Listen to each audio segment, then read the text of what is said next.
If your marketing looks fine on paper, but it's not driving revenue, you're probably dealing with a blind spot. And if you want to know what happens when you don't address those blind spots, let's talk about Skype. Skype literally had it all. They changed the way we connected. Video calling was Skype. By 2011, they were acquired by Microsoft for a massive $8.5 billion. At the time, they owned the category.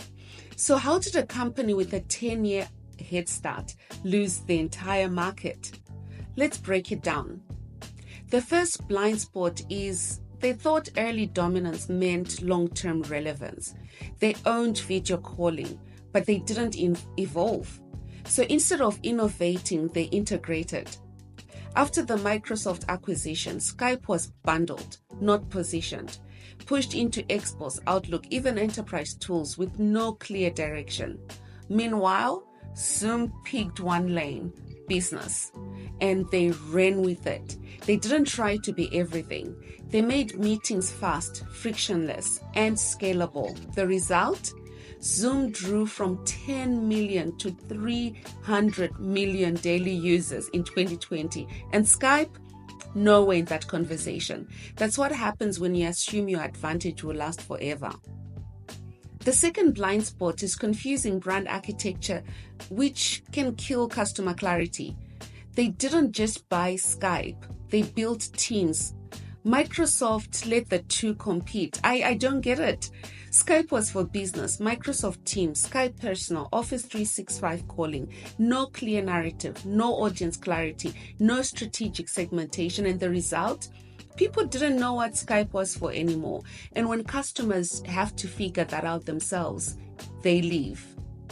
The third blind spot was ignoring behavior shifts in how people were actually communicating. Skype was built for desktop, Zoom and FaceTime and Google Meet, built for mobile app. The world went mobile. Skype stayed where it started. And that's a huge tech blind spot.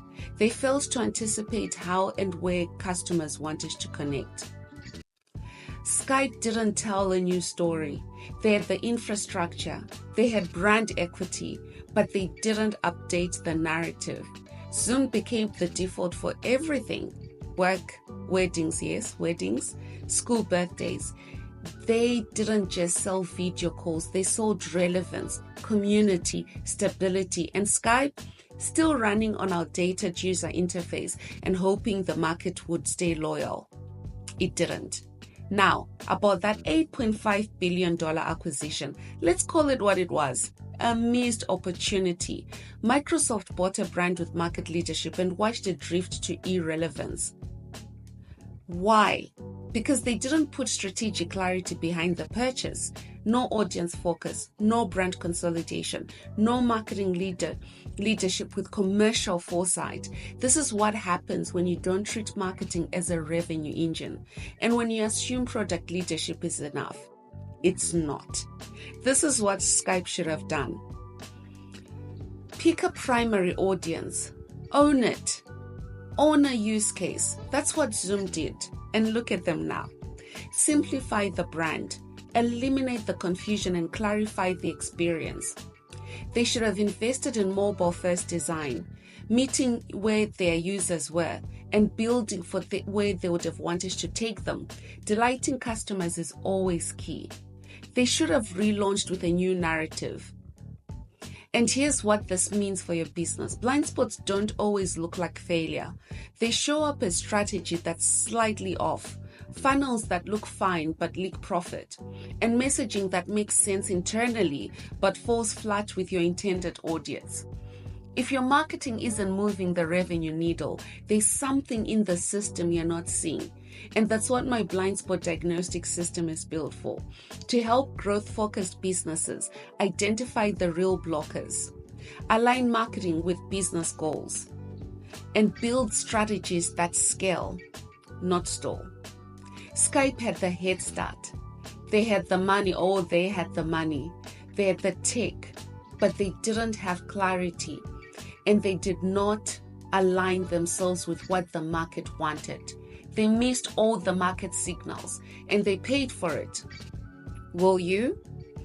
If you're ready to stop guessing and start growing, check the links below and subscribe if you're done with fluff and ready for strategy that actually drives results.